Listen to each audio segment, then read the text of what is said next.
우리 최경화 권사님 평소에 성가하시는 것만 많이 들었는데 이렇게 CCM을 하셨는데요. 목소리가 너무 맑고 예쁘셔서 좋은데다 찬양이 좋아서 그런지 여기 지금 앉아 계신 분 중에는 감동을 많이 받으셔서 울컥울컥 하시는 분이 계신 것 같습니다. 저도 막 소름이 막 돋아가지고요. 네. 너무 감사하고 너무 좋은 찬양 들려주셔서 감사합니다. 성도님들, 지난주에 저는 설교에서 우리가 한계에 다 다를 때, 그래서 어쩔 수 없이 하나님밖에 의지할 곳이 없을 때, 그때 하나님께서는 우리의 기도에 응답하신다 라고 말씀을 드렸습니다. 그리고 이 설교를 한 후에 하나님께서 제게 이 두어 가지 성경 말씀들을 좀 떠오르게 하셨는데요. 그 중에 하나가, 예전에 제가 아브라함에 대한 믿음, 이 믿음에 관한 설교를 하면서 바로 오늘 본문의 두 사람, 회당장 야이로와 또 12해 동안 혈루증을 앓은 여인, 이 두 사람을 예로 든 적이 있었는데 바로 그 말씀이 생각나게 하셨습니다. 그런데 성도님들, 이 두 사람에 관한 이야기를 하기 전에 우리가 먼저 좀 알아두어야 할 것이 있습니다.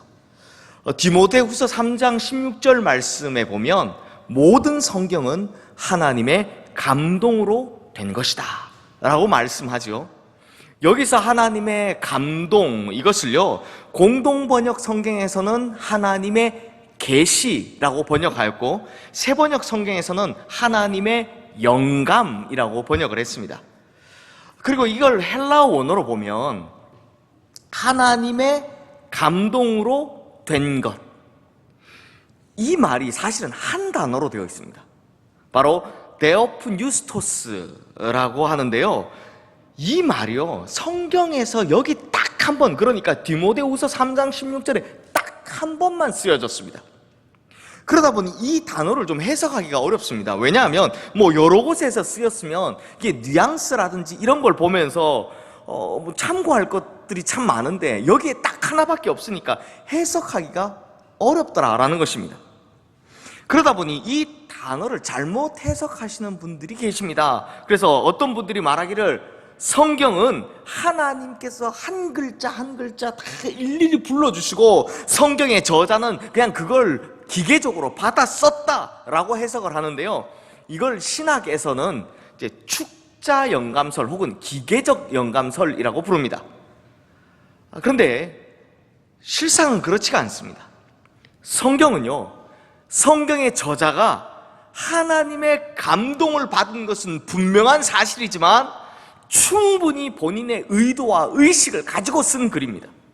이것을 신학에서는 유기적 영감설이라고 하는데, 종교개혁자 칼빈도 바로 이 유기적 영감설을 지지합니다.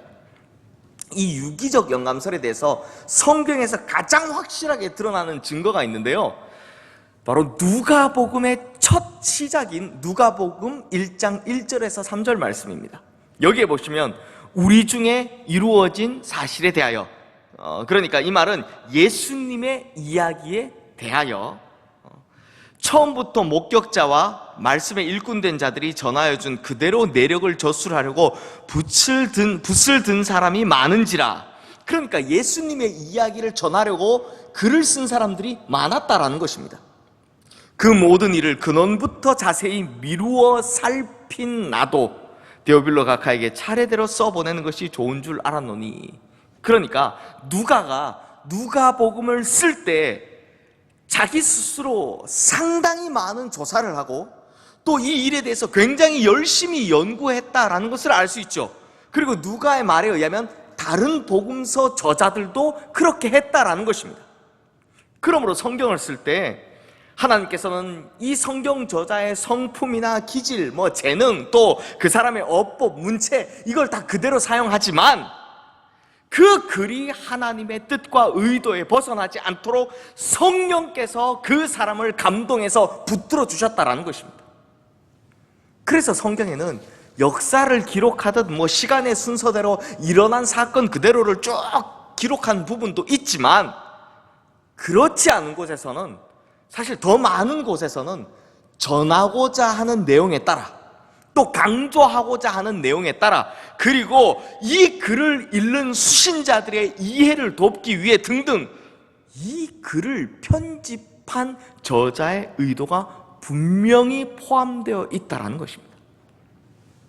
그래서 성경은 일반적인 역사책이 아니라 바로 메시지인 것입니다. 메시지를 담은 책이죠. 그냥 역사책이 아니라요. 만일 그렇지 않았다면, 그냥 역사대로 있는 사건 그대로를 쭉 나열했다면 복음서가 굳이 4개일 필요가 있겠습니까? 그냥 복음서 하나만 되잖아요. 그러므로 성도님들, 오늘 우리가 마가복음 본문에서 보고 있는 이 회당장 야이로의 사건과 또 12의 혈루증을 앓은 여인의 사건, 이것을 동시에 기록해둔 것은 마가가 이 글을 기록할 때 굉장히 강조하고 싶었던 것이 있었다라는 것입니다. 그렇다면 오늘 본문에서 마가가 그토록 강조하고 싶었던 것이 대체 무엇일까요? 먼저 이 두 사람에게는 아주 묘한 공통점과 차이점이 있다는 것을 발견할 수 있습니다. 먼저 차이점부터 보면 이 두 사람의 신분이 정반대라는 것입니다. 한 사람, 그러니까 야이로는 유대의 회당장이죠. 이 유대의 회당이라는 것은요, 당시에는 백성들을 종교적으로 교육하는 곳, 뭐 지금으로 치면 교회나 학교 같은 곳이기도 하지만, 또 한 가지, 여러 가지 사회적인 문제들이 생기면 그 문제에 대해 율법적인 판결을 내리는 곳이기도 했습니다. 그러니까 지금으로 치면 법원 같은 곳이죠. 그러니까 종교와 사회와 교육에 모든 힘이 집중되는 곳, 그러니까 총체적인 사회의 권력이 집중되는 곳, 그곳이 바로 회당이었다라는 것입니다. 그러니 당연히 회당의 장, 회당장이라는 신분은 아주 높은 지위와 권력을 가진 계층이었다라는 것이죠. 반면 혈루증을 앓고 있던 이 여인은요, 그야말로 가난하고 비천한 여인이었습니다. 오늘 본문 위에 있는 26절 말씀에 보시면 자신의 병을 치료하고자 수많은 의사를 찾아가는 등 자신의 전 재산과 그 긴 시간을 쏟았음에도 불구하고 오히려 병이 더 심해져 간 사람입니다. 특히 혈루병, 이런 유출병을 가진, 이런 병을 가진 사람에 대해서는 굉장히 부정하게 보았던 이 유대 문화 때문인지 이 여인은요, 사회적인 무시와 천대를 받았고, 그래서인지 야이로와는 달리 이 여인은 성경에 이름도 나오지 않습니다. 누구인지를 모른다는 겁니다. 이에 반해서 이 두 사람에게는 확실한 공통점이 있습니다. 무엇입니까? 두 사람 다 지금 죽을 것 같은 고통을 당하고 있다는 것입니다. 이런 두 사람의 공통점에 대해서요, 성경이 참 재미있기도 하고 의미 있기도 한 표현을 쓰고 있는 것이 한 가지 있습니다. 성도님들, 야이로의 딸이 몇 살이라고 합니까? 12살입니다. 그리고 혈루증을 앓고 있던 이 여인이 병을 앓은 기간이 얼마나 되었다고 합니까? 네, 12해 12년입니다. 그러므로 이 두 사람의 공통점은 바로 숫자 12라는 것이죠. 그렇다면 이 숫자 12가 뭘 의미합니까? 흔히 우리 성경에서 자주 나오는 숫자들 보잖아요. 뭐 3, 7, 40 뭐 이런 거 보시죠. 12라는 숫자 역시 이스라엘 백성들에게 아주 특별한 의미를 주는 숫자입니다. 왜냐? 이 숫자 12, 12이라는 건요, 완전함을 표현하고 있기 때문입니다. 그래서 성도님들, 이스라엘의 지파가 몇 지파입니까? 12지파죠. 사실은 13지파죠. 왜냐하면 요셉이 므낫세와 에브라임으로 나눠졌기 때문에 13지파인데 굳이 레위 지파를 빼서 12지파라고 부릅니다. 왜냐하면 완전함 때문이죠. 그리고 예수님의 제자도 몇 명입니까? 12명입니다. 12. 그러므로 이 두 사람에게 공통적으로 12, 12이라는 완전수가 붙어 있다는 것은 이 두 사람이 처한 형편이 어떻다고요? 극심한 고통이라는 것입니다. 더 어떻게 할 수 없을 정도의 완벽한 고통이다. 완전한 고통이다. 고통의 한계 끝에 와 있다. 라는 것을 나타내고 있는 것입니다. 그렇다면 성도님들, 우리가 흔히 깔고 간다 이렇게 표현하죠. 오늘 본문이 우리에게 어떠한 메시지를 주기 위해서 우리에게 먼저 보여주고 있는 배경, 그러니까 무슨 판을 깔아놓았는가 하니, 먼저 인생에서 한계에 이르는 고통은 신분의 차이, 나이의 차이, 빈부의 차이, 이런 것들에 상관없이 누구에게나, 모든 사람에게나 다 똑같이 찾아온다라는 것입니다. 사회적인 지위가 높든 그 높은 회당장 야이로에게든, 사회적으로 무시를 당하던 그 부정하고 비천한 여인에게든, 마치 죽을 것 같은 그 한계의 상황은 다 똑같이 찾아온다는 것입니다. 그리고 또 다른 한 가지는, 이 두 사람은 완벽한 한계, 더 이상 어떻게 손을 쓸 수 없을 정도의 극심한 고통을 겪고 있는 그런 사람의 대표들이다라는 것입니다. 그러므로 12이라는 공통된 숫자를 가진 이 두 사람을 오늘 본문에 동시에 등장시킨 것은, 이게 막 사이에 낀 듯 중간에 막 들어와 있지 않습니까? 이렇게 한 이유는 인생을 살며 고통을 당하고 살고 있는, 그러면서 그 고통이 한계에 달한, 고통의 임계점에 도달한 그 모든 사람들의 대표주자로 이 두 사람을 보여주고 있다라는 것입니다.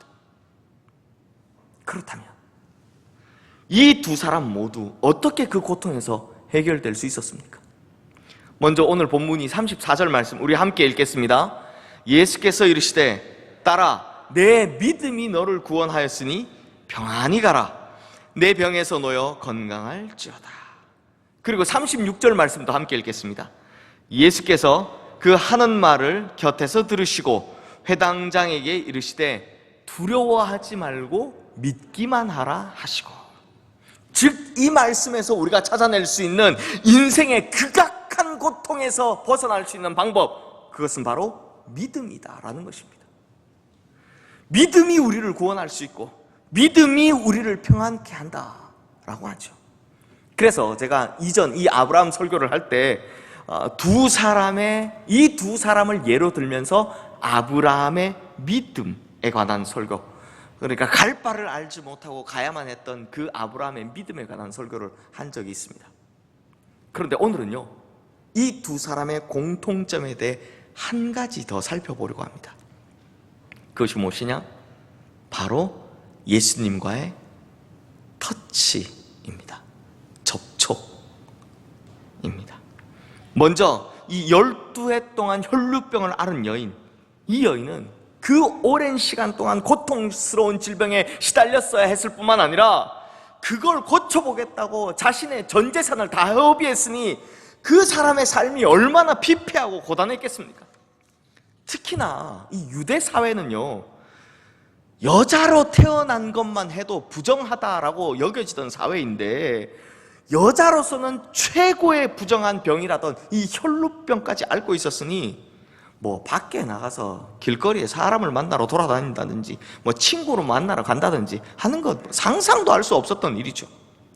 그렇게 고통스럽게 서서히 죽어가는 것만을 기다려야 했던 이 고독한 여인이 어느 날 예수님께서 지나가신다라는 소식을 듣게 됩니다. 그리고 거리로 뛰쳐나옵니다. 얼마나 절박했으면 그랬을까요? 그런데 아무래도 이게 자기가 부정한 사람이다 보니 사람들 앞에 나가기가 어려웠을 것입니다. 게다가 구름대처럼 몰린 그 인파 앞에서 예수님 앞에 자신이 부정한데 그 예수님 앞에 떳떳하게 딱 서는 거, 이건 보통 용기로는 불가능한 일일 겁니다. 그래서인지 이 여인이 어떻게 하냐, 무리 가운데 낀 채로 예수님의 뒤로 와서는 예수님의 옷자락에 손을 댑니다. 그런데 그렇게도 낫지 않던 그 병이요, 어떻게 됐다고요? 즉시로 곧바로 고쳐졌습니다. 무엇을 해서요? 바로 터치였습니다. 터치. 그런데 성도님들, 이때요, 예수님과 이 육체적인 접촉, 터치를 했던 사람이 어디 한둘이었을까요? 이 여인의 병이 고쳐진 후에 예수님께서 뒤를 돌아보시면서 누가 내 옷에 손을 대었느냐라고 했더니 제자들이 뭐라고 합니까? 무리가 애워싸 미는 것을 보시며 누가 내게 손을 대었느냐 물으시나이까. 이 말이 뭐냐? 예수님, 지금 예수님 보러 나온 사람들이 너무 많아서 이리 치고 저리 치고 지금 앞으로 나가기도 힘든 판에 지금 누가 내 옷을 만졌느냐 물으시면 그걸 어떻게 합니까? 이런 대답이죠. 그만큼 많은 사람들이 지금 예수님과 부딪히고 접촉하고 있다는 것입니다. 하지만 성도님들, 놀라운 사실은 당시에 그렇게 많은 사람들이 예수님과 접촉을 했어도 오직 이 여인에게만 예수님의 능력이 나타났다는 것입니다. 왜요? 바로 간절함 때문입니다. 간절함 때문입니다. 12의 혈루병을 앓던 이 여인은 자신의 병을 낫기를 바라는 그 간절한 믿음과 열망을 담아 예수님의 옷자락에 손을 댄 것입니다. 그러니 간절함의 차원이 다른 거죠. 모든 사람들이 부정하다 여기고 사람조차 만날 수 없는 이 여인이 지금 뛰어나와 예수님의 옷자락에 손을 댄 그 간절함, 이 간절함의 차원이 다르다는 것입니다. 저는요, 이 말씀을 묵상하면서 이런 생각을 했습니다.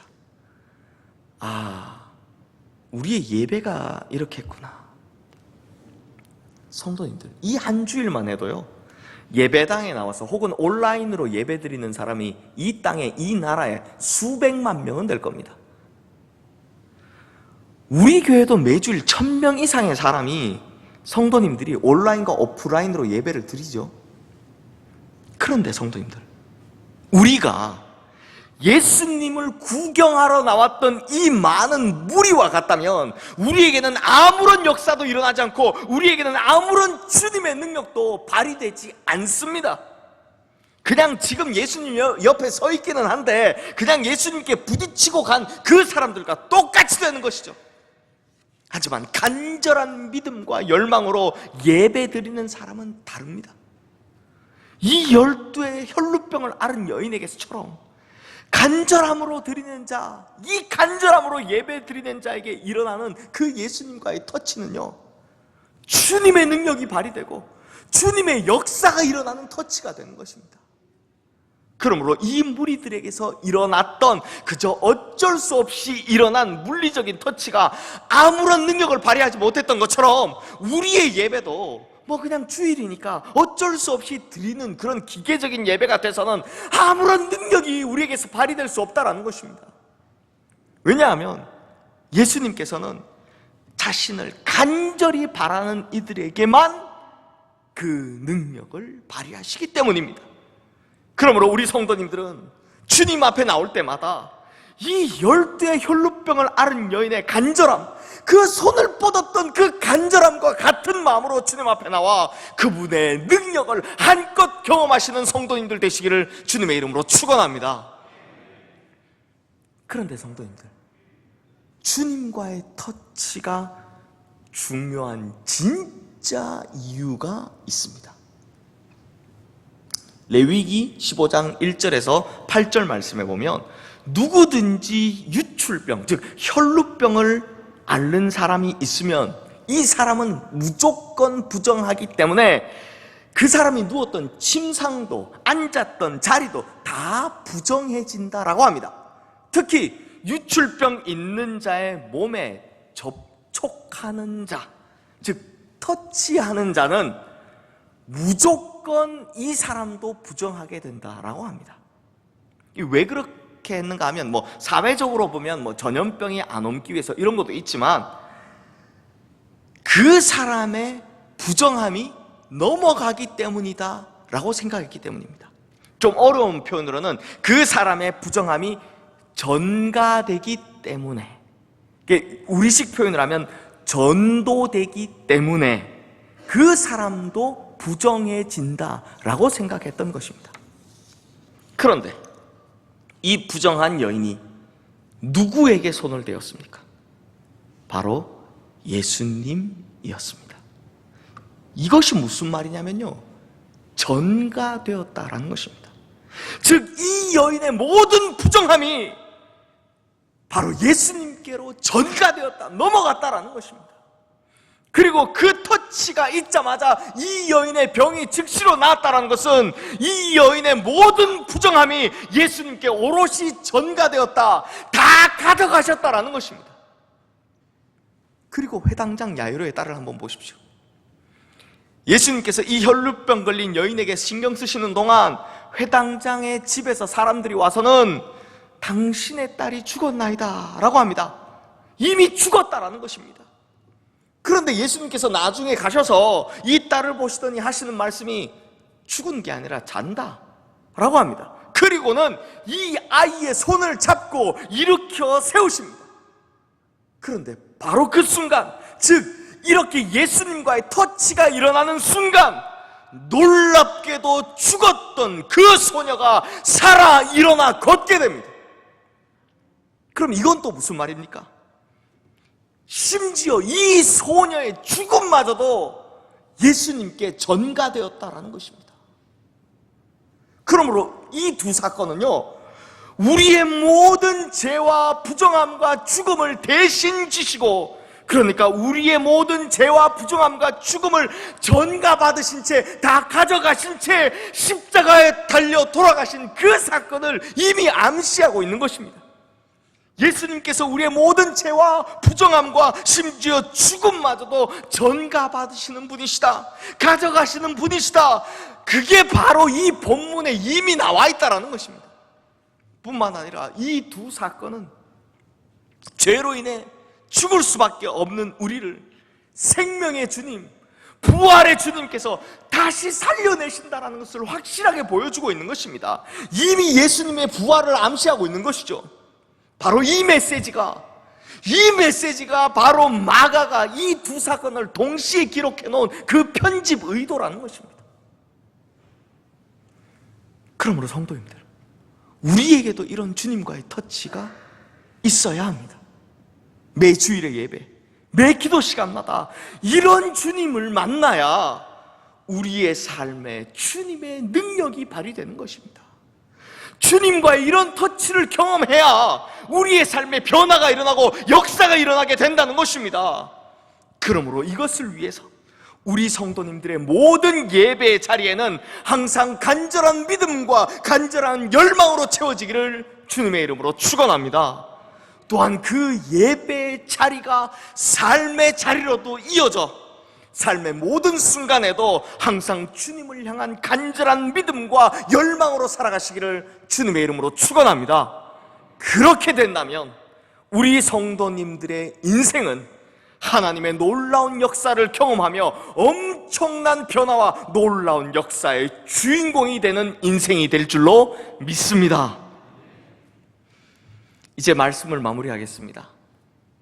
이 말씀을 마무리하면서요, 설교를 준비하다 깨달은 것이 있는데 이 내용들을 그냥 안 하고 지나가기가 너무 아까워서 아주 짤막하게 두 가지만 더 살펴보도록 하겠습니다.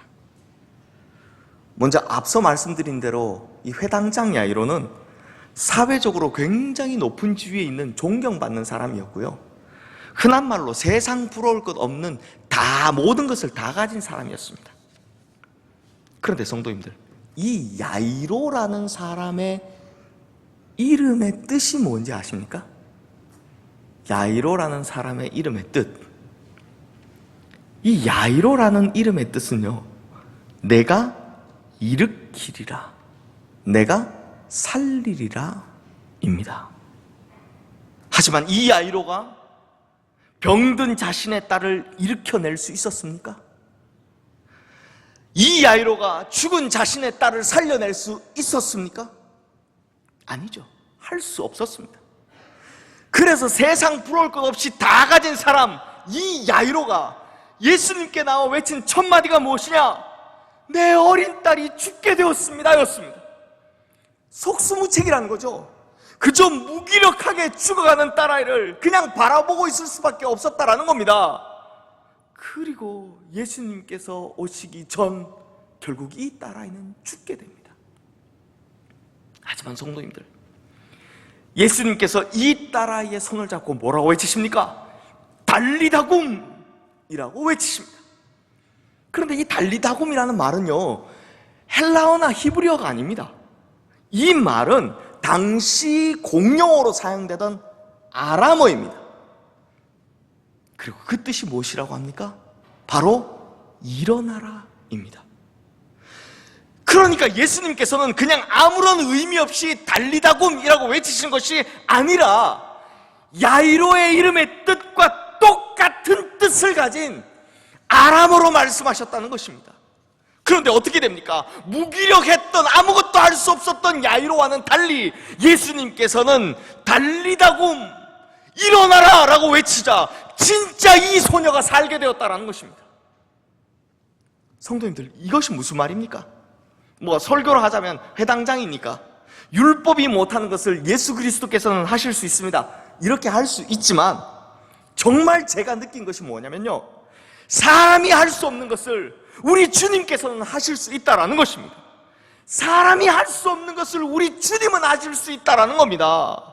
아무리 위대한 사람도 할 수 없었던 걸 우리 주님께서는 하신다라는 겁니다. 아무리 능력 많은 사람이 할 수 없는, 그 사람도 할 수 없는 걸 우리 주님은 하신다는 겁니다. 이 세상의 모든 것을 다 가진 것 같았던 이 야이로조차 할 수 없었던 것, 이름 뜻도 살려내다인데 이 사람이 할 수 없었던 것, 이걸 예수님께서는 진짜로 해내셨다는 것입니다. 성도님들, 이것이 바로 우리가 주님만을 간절히 믿고 간절히 열망해야 되는 이유인 겁니다. 그러므로 우리가 이 세상의 모든 것을 가지기 위해 살아봐야 결국에는 무기력해질 뿐이니 이런 것을 삶의 목표나 목적으로 삼으면 안 된다라는 것이죠. 그러니 오직 우리가 붙들고 의지해야 할 유일한 분은 우리 주님 한 분뿐이시다라는 것입니다. 그리고 또 다른 한 가지를 더 살펴보면, 이 소녀가 죽은 후에 그 자리에 오신 예수님께서 이렇게 말씀을 하십니다. 너희가 어찌하여 떠들며 우느냐? 이 아이가 죽은 것이 아니라 잔다. 그때 사람들의 반응이 뭡니까? 비웃었다 라고 합니다. 비웃었다. 그때 비웃던 사람들이 뭐라고 생각했을까요? 아, 내 저럴 줄 알았다. 그 먼 곳까지 뭐하러 저 예수라는 저 사람 부르러 갔다 와. 그 시간에 차라리 다른 용한 의사라도 찾아갔으면 살릴 확률이나 높았겠지. 뭐 이런 생각들 아니었겠습니까? 그런데 성도님들, 이것이 바로 지금 예수 믿는 사람들을 보는 세상 사람들의 시선입니다. 아이고 예수쟁이들, 그 시간에 다른 거나 하지, 무슨 예배 드린다고 시간 낭비를 하냐. 아유, 학생들에겐 그 시간에 공부나 하지, 무슨 예배 드린다고, 교회가 대학이라도 보내주나. 어른들에겐 그 시간에 돈이나 벌지, 무슨 교회를 간다고, 기도한다고 하나님이 돈이라도 한 푼 더 주냐. 이런 조롱과 근거 없는 별의별 비난들, 또 악담들, 이게 우리 귀에 들려오고 있습니다. 특히나 이 코로나 사태에 대한 대처 방식으로 인해 세상 사람들에게 교회에 대한 인식은 더더욱 부정적이 되었죠. 지난주에 제가 빵명 이야기했더니 이게 일주일 내내 회자가 되더라고요. 많은 분들이 이야기를 해주시더라고요. 충격받았다고. 하지만 성도님들, 진짜로 예수님께서 이 소녀를 살려냈을 때 이 사람들의 반응이 어땠다고 합니까? 오늘 본문 42절 말씀에 보면 사람들이 곧 크게 놀라거늘 이라고 합니다. 이게 엄청나게 성경에 치면 강조하는 어법이죠. 크게도 많은데 두 번을 더 이야기하는 겁니다. 놀라고 또 놀랐다.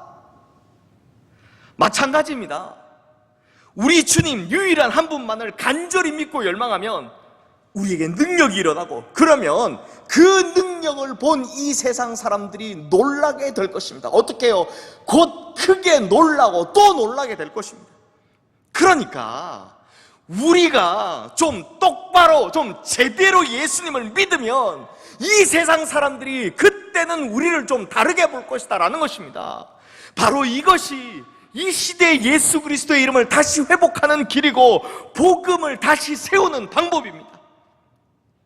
그러므로 우리 성도님들, 어디를 가셔도 누구에게도 야, 저 사람 예수 똑 똑바로 믿는 사람이다 라고 칭찬받게 되시기를 주님의 이름으로 축원합니다. 그런 바른 믿음을 통해서 예수 그리스도의 능력을 확실하게 좀 드러내시는 성도님들 되시기를 주님의 이름으로 축원합니다. 이렇게 우리가 참된 믿음을 회복하고 예수님만을 간절히 바라는 그 심령을 회복할 때, 그래서 우리가 좀 진짜 제대로 믿는, 똑바로 믿는 그리스도인들로 거듭나게 될 때, 그리스도인들은 이 세상 사람들을 놀라고 또 놀라게 할 것이고, 그때 예수 그리스도의 이름은 이 세상 한가운데서 다시 높아지는 그런 놀라고 놀라운 일이 일어나게 될 줄로 믿습니다.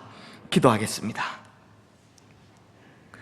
하나님 아버지, 우리가 오랫동안 참 많이도 주님을 만나기 위해 예배의 자리에 나왔지만 우리에게 간절한 믿음과 열망이 있었는지 다시 한번 돌아보게 됩니다. 진짜 주님과의 만남이 일어나고 주님과의 터치가 일어났었는지, 그래서 내 삶에서 주님의 능력이 일어났었는지 다시 한번 돌아봅니다. 하지만 주님, 살리겠다는 이름만 가졌으나 정작 너무나도 무기력했던 야이로처럼 우리도 예수 믿는 교인이라는 이름은 가졌지만 정말 능력 없는 그리스도인들은 아니었는지요. 그러므로 이제 우리의 예배의 자세, 삶의 자세, 모든 것을 바꾸기를 원합니다. 이제 주님과의 만남을, 주님과의 터치를 간절히 기다리는 마음으로 주님을 기다리고 있사오니 오셔서 우리에게 주님의 능력을 보이시고 나타내어 주시옵소서. 또한 이것을 보고 이 세상 사람들이 놀라 주님을 찬양하는 일들이 바로 우리를 통해, 우리의 인생을 통해 일어나게 하여 주시옵소서. 우리의 삶의 유일한 목적 되시는 우리 주 예수 그리스도 이름으로 기도드리옵나이다. 아멘.